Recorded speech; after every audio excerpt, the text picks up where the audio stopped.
De volta com Rede Família Esporte, em segundo bloco, você viu, Veloso, como que é? O apressado come cru. É verdade. Você viu, né? Isso é um ditado muito antigo. Muito antigo, apressado come cru. Você viu, quis, né, adiantar a coisa, se Pegar lascou. a gente de calça curta. Se lascou, tá vendo? Você vê como que é o negócio? E as oitavas de final da Copa do Brasil seguem hoje com mais 2 jogos. Acompanhe. Internacional e Salgueiro se enfrentam às 19h30 no Estádio do Vale. E Botafogo e Atlético Mineiro, jogaço esse, né? Os dois que estão aí na ponta do Brasileirão, vão medir forças às 21h50 no Maracanã. Não é para ter problema contra o Salgueiro Internacional, né? Eu acho que aí a não ser que a bruxa esteja solta mais uma vez. Agora o grande jogo da rodada, Botafogo e Atlético Mineiro, os dois vai sair fumaça, esse jogo, o primeiro jogo no Rio de Janeiro. É, sem dúvida. Eu acho que o Inter também não deve ter problema, né? A expectativa grande em torno desse jogo aí, o Atlético vem querendo, né, se reencontrar, acho que o foco é outro nessa competição, é uma competição de mata-mata e um grande teste para o Atlético, né? O Botafogo vem muito bem, a dúvida é se Seedorf joga ou não, né? Mas o Atlético vai ter um grande teste, principalmente jogando no Rio de Janeiro. Vamos então ao Botafogo e Atlético Mineiro, que vivem um ano especial e tentam dar sequência a um sonho de mais um título. Os cariocas já venceram o estadual e lideram o brasileiro. Os mineiros, além do estadual, conquistaram o título mais importante de sua história, o da Libertadores da América. Vamos começar com a escalação do 11 do Fogão, do técnico Oswaldo de Oliveira, no qual ele congestiona muito esse meio de campo, no 4-5-1, com Jefferson, Gilberto, Bolívar, Dória e Júlio César, Marcelo Matos, Gabriel, Lodeiro, Vitinho e Seedorf ou Alex, e apenas o Rafael Marques na frente, o Rafael que vem fazendo gols. Muito bem, essa equipe muito bem armada, esse Vitinho está jogando muito bem, é um garoto aí da verdade, base, muita velocidade. Que vem se destacando, bate muito bem na bola, e o Rafael também fazendo muitos gols, né? Que coisa, né? Então, realmente, o Botafogo está num momento de muita inspiração. É claro que comandado pelo Seedorf ali, que vem realmente dentro de campo, é quem manda no Botafogo, né? Eu acho que fora o Oswaldo manda um pouco. Fora o Oswaldo manda um pouquinho. Mas dentro quem manda é o Dentro é só o Seedorf que manda e comanda essa garotada como ninguém. Eu vi muitas pessoas falando que o Botafogo ainda vai ter um tempo que ele vai dar aquela queda e aí não sei se terá time para sobreviver a essa sequência muito forte da competição. Podemos dizer que é isso mesmo ou estão falando um pouquinho demais? Ou aí até tudo isso e mais um pouco esse Botafogo? Não, eu acho que o Botafogo está vivendo um grande momento, mas como o campeonato é longo e exige uma regularidade muito grande, eu não sei se o Botafogo tem fôlego, né, para chegar até o final do campeonato nesse nível de atuações e principalmente pelas dificuldades que o Botafogo tem, né? A gente sabe que a infraestrutura do Botafogo é péssima, a condição financeira também não ajuda, então eu acho que esses problemas é que podem atrapalhar a caminhada do Botafogo. O técnico Cuca contará com o retorno do lateral direito Marcos Rocha. Vamos aos 11 do Galo Mineiro na tela, 4-5-1 também, vão bater muita gente nesse meio de campo aí, o que vai estar congestionado esse meio com os dois jogando 4-5-1. E o Atlético vai com Vitor, Marcos Rocha, Hever, Leonardo Silva e Júnior César, Pierre, Josué, Ronaldinho, Fernandinho e Guilherme e apenas o Jô na frente. Bom time? O Cuca não muda muito o esquema dele, né? Não, é meio sistemático, né? Vai naquela toada sempre. Até contratou o Fernandinho para voltar a montar esquema que foi vencedor na Libertadores.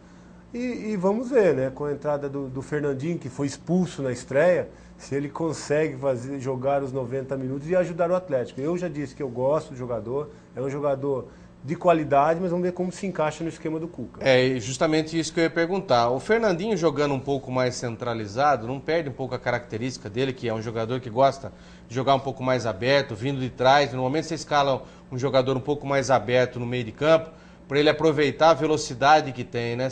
Lógico que você vai tirar um Ronaldinho daqui, que gosta de jogar por esse setor, você vai tirar um Guilherme também que gosta de jogar por esse setor, quer dizer, está sobrando somente ali um pouco mais ao meio. Lógico que a gente vai ver o Fernandinho caindo para a direita, para a esquerda. Precisa ver como é que ele vai se encaixar no esquema do Cuca ainda. Eu acho que o Cuca também dá essa liberdade de movimentação, né? Porque senão fica muito fácil de ser marcado. Então, inicialmente, ele pode começar mais centralizado, mas vai haver essa mudança de posição e ele, com certeza, deve jogar um pouco pelo lado também, que é a principal característica dele. Não pode fugir disso. Essa bola disso. e velocidade na diagonal, fechando para o gol. Então, com certeza, a gente deve ver ele fazer muito isso durante a partida também. O Rede Família Esportes, na edição de ontem, já havia noticiado a lista dos 22 convocados de Felipão para os amistosos da Canarinha contra a Austrália e Portugal. E nada melhor do que o próprio Felipão para falar sobre as escolhas feitas. Aliás, algumas escolhas, depois eu quero até colocar para o Veloso, não me agradaram, não sei se agradou você também. Vamos pôr na tela. 22 nomes e poucas novidades. Uma é o lateral Michael, da Roma, que volta a ser convocado depois de 2 anos. E quem pensa que jogador da segunda divisão está longe de vestir a amarelinha, se engana. O zagueiro do Palmeiras, Henrique, vai ter uma chance. É um recado que eu estou passando aos clubes, aos técnicos, às pessoas que trabalham em futebol, que eu não estou só observando quem joga na primeira divisão. A situação que envolveu o Ramires já foi explicada, da nossa parte e da parte do Ramires, e ele está sendo convocado novamente. Vai ter a oportunidade de conviver conosco novamente e nós com ele. A convocação vale para 2 amistosos. Contra a Austrália, em Brasília, no dia 7 de setembro e contra Portugal, nos Estados Unidos, no dia 10. Começamos um novo caminho e que ninguém espere que vá ganhar a posição por ter jogado a Copa das Confederações. Tudo bem que esse é o discurso, mas a própria convocação dá mostras de que outros jogadores não terão chance. Lógico que as 2 laterais ainda é o problema do Felipão, nós sabemos disso. Daniel Alves e Marcelo não têm toda a confiança assim da equipe, tanto é que falharam bastante. E agora a convocação de Michael e Maxwell. Então são os 2 jogadores que podem aí ter um indício de que a seleção brasileira... os comandados, né, o comandante da seleção brasileira não está satisfeito com as 2 laterais. Agora, a manutenção de Hulk, a manutenção de Oscar, que há muito tempo não vem jogando nada. Isso ele não vai mudar. Então, mas aí que está o problema. Nós não dissemos e cansamos de bater na mesma tecla que futebol é momento, que futebol você tem que, principalmente um futebol de uma seleção brasileira. Nós estamos há 1 ano, um pouquinho menos de 1 ano da Copa do Mundo. Você precisa testar jogadores de qualidade, porque o momento desses jogadores serão outros lá na frente. Você não sabe se o Ramires vai estar jogando a mesma bola, se o Paulinho vai estar jogando a mesma bola. Quer dizer, se ele não testar para saber quais são as opções que ele tem para o ano que vem, infelizmente, se o cara vai vestir a camisa da seleção e vai se dar bem ou não, porque tem gente que veste a camisa da seleção, ele some. Você sabe muito bem disso. A camisa pesa muito e tem essa questão de pesar uma camisa de seleção, não só da seleção brasileira, como qualquer outra seleção. Já pesa muitas vezes a camisa de um time grande, você imagina a camisa da Canarinha, né? Verdade. Então, se ele não tiver opções de teste, e esses jogos, para mim, eu reputo como jogos testes, justamente para que ele possa analisar o que ele terá em mãos e até uma possível segunda lista, para se caso A, B, C não esteja bem no momento, ele possa se utilizar, mas a manutenção de Hulk, de alguns jogadores que, infelizmente, para mim não tem condições de vestir a camisa de seleção, já é um indício de que poucas mudanças teremos para a Copa do Mundo do ano que vem. Isso me preocupa muito, porque Copa do Mundo é Copa do Mundo, como já dizia vários pensadores do futebol. E olha, não é uma Copa das Confederações, onde o time vem, desembarca depois de 24 horas de jogo para jogar no outro dia. Guina, eu acho que você tem razão, mas o Filipão é muito leal, né, aos jogadores que fizeram o trabalho com ele, foram vencedores com ele. Eu acho que uma coisa é ser leal dentro de um clube. Mas outra coisa é ser leal de uma seleção brasileira. É a maneira que o Filipão trabalha. Então, isso eu também concordo que a gente precisaria, principalmente de um 10 ali ser testado. Sem dúvida nenhuma. Nós não temos. Você tem um Alex jogando muita bola. É momento. Exatamente. Mas olha, o que nos aponta essa convocação do Filipão? Primeiro, que é para o Daniel ficar esperto. Então. Ele já trouxe jogadores da posição para que ele tenha concorrência. Eu acho que a única coisa que ele nos mostrou que realmente ficou em aberto é a posição do Jadson. Que ele já trouxe também o Ramires e resolveu. Então, o Ramires, então, eu acho que foi injustiçado. É a única mudança que nós vamos ver no grupo da Copa. Nossa, mas é muito pouco. Ramires no lugar do Jadson. Do resto, o Henrique, ele explicou que ele não poderia levar o Hever porque ele não quer prejudicar o Atlético Mineiro e nenhum outro clube. Mas prejudicou o Fluminense? Convocando apenas um atleta. Não prejudicou o Fluminense? Não vai prejudicar o Palmeiras também? Então, mas ele só convoca um atleta por clube. Então essa foi a explicação dele por convocar um atleta. Então eu acho que o Hever também está garantido no grupo. Meu Deus do céu. E nós só vamos ter, na minha opinião, o que nos mostra essa convocação do Filipão é o Ramires no lugar do Jadson. O resto do grupo deverá ser mantido, a menos que aconteça uma contusão, algum problema desse tipo. Senão, o grupo dele está definido apenas, eu imagino essa mudança. Ó, sinceramente, se levar esse grupo, tô falando já para não falar que eu sou boi de piranha depois no final. Nós vamos tomar pau na primeira fase da Copa do Brasil. Eu também acho que o Hulk está muito abaixo. Nossa, mas muito. Precisaria ser anos testado luz. outro atleta, precisaria ser testado outro esquema. É bom jogador, mas não é para ser titular da seleção brasileira. Tem outros jogadores, eu acho que fazem. O titular do Filipão é o Fred também. Então, é outro claro também que também claro jogou lá na Copa das Confederações, depois no Campeonato Brasileiro também. Tem um problema grave na coluna, todo mundo sabe disso. Então, pelo que nos mostra as convocações, eu acredito que, apesar também de discordar em algumas posições, a única mudança deve ser o Ramírez no lugar do Jadson. Meu Deus, estão perdidos. Copa do Mundo ano que vem, vocês estão achando que vai ser fácil, vai ser mole? Maracanaço que aguarde. Se chegar na final, porque do jeito que vem vindo babando a Argentina, do jeito que vem vindo babando a Espanha, Alemanha, Inglaterra. Tá certo, mas depois não vai falar que não, eu tô falando um ano antes. Tô falando um ano antes para depois não falar que eu tô falando besteira. Jerome Valk, secretário-geral da FIFA, acredita no sucesso da Copa do Mundo no Brasil. Para isso, ele confia no êxito da Copa das Confederações. Veja essa matéria, que estranho, né? Desde março, este pavilhão do Rio Centro abriga o trabalho de 450 pessoas. É o quartel-general da FIFA no Brasil, de onde saem as decisões do secretário-geral Jerome Valk, que a cada 5 semanas vem ao país. Daqui, Jerome Valk comanda todas as operações da FIFA. É a segunda Copa do Mundo dele como braço direito do presidente Joseph Blatter. Valk está administrando e monitorando um projeto grandioso que vai custar ao Brasil 30 bilhões de reais, mais do que custaram as 3 últimas Copas do Mundo juntas, Coreia do Sul e Japão, Alemanha e África do Sul. Jerome Valk não teme que a imagem da FIFA seja prejudicada pelos gastos absurdos da Copa. Ele gosta sempre de lembrar que foi o Brasil que pediu para sediar a competição. Uma das empresas que fazem parte do consórcio que administra o Maracanã teve a sua sede invadida. Os manifestantes pediram a anulação da privatização do estádio. Sobre a possibilidade de ocorrerem manifestações de rua no ano da Copa, Valk não se mostra preocupado. Segundo ele, o sucesso da Copa das Confederações é a prova. Nesta entrevista exclusiva, Jerome Valk prometeu tolerância zero contra a ação dos cambistas e revelou a data de inauguração do Estádio do Corinthians, 26 de janeiro do ano que vem.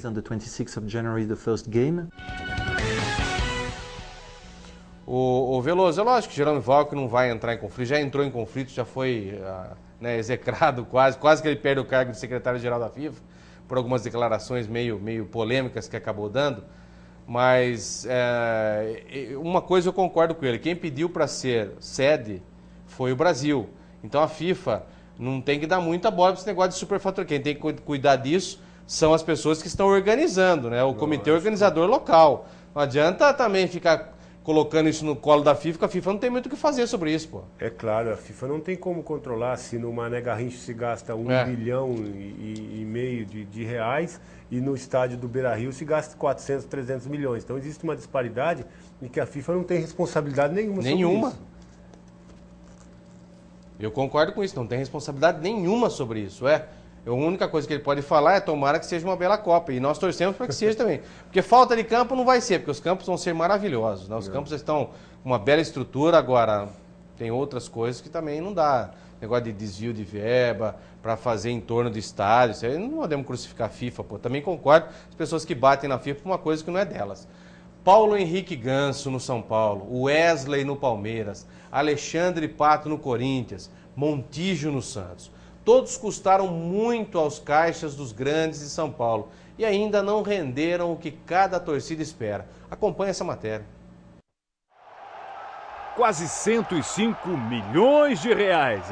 Os clubes paulistas abriram os cofres para reforçar suas equipes com estrelas como Pato, Ganso, Montijo e Wesley. Mas será que valeu a pena essa grana, hein? Segundo o especialista em gestão esportiva Amir Somoge, até agora elas são uma tremenda bola fora.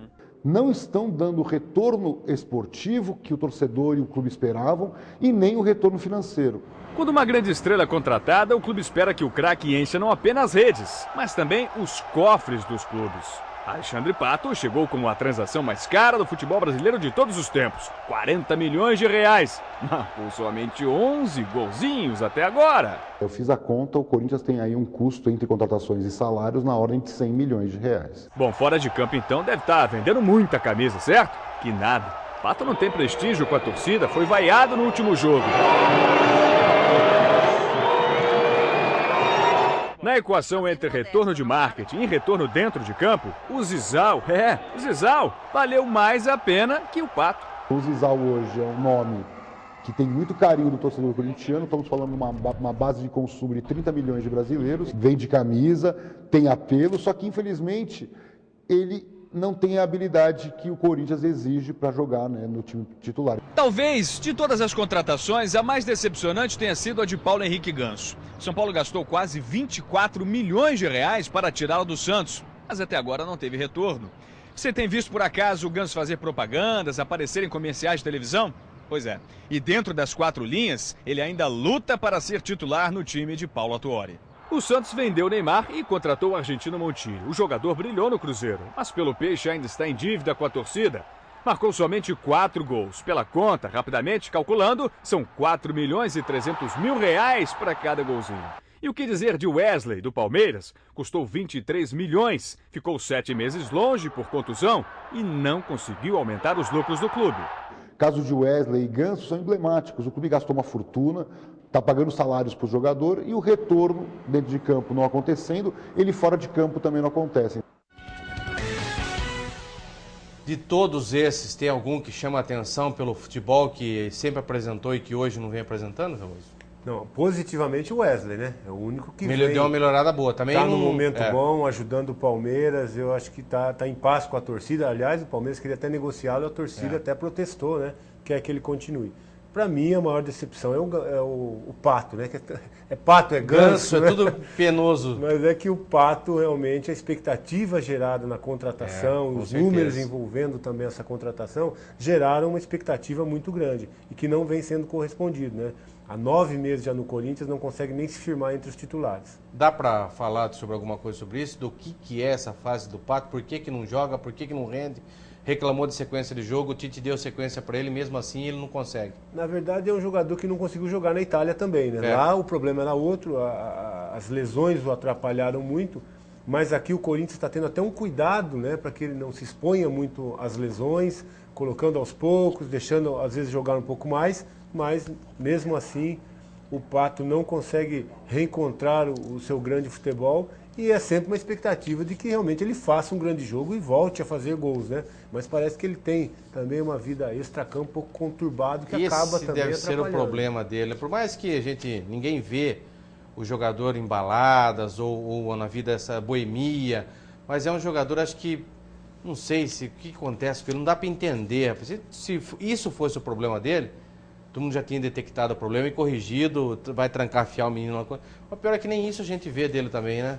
Mas... Noitadas, essas coisas aí, não dá pra entender, cara. A vida sentimental muito turbulenta. Então, eu acho que isso pode ser também. E isso é claro que acaba influenciando. A filha do Berlusconi lá, acho que acabou matando o menino, rapaz. O amor é engraçado mesmo, né?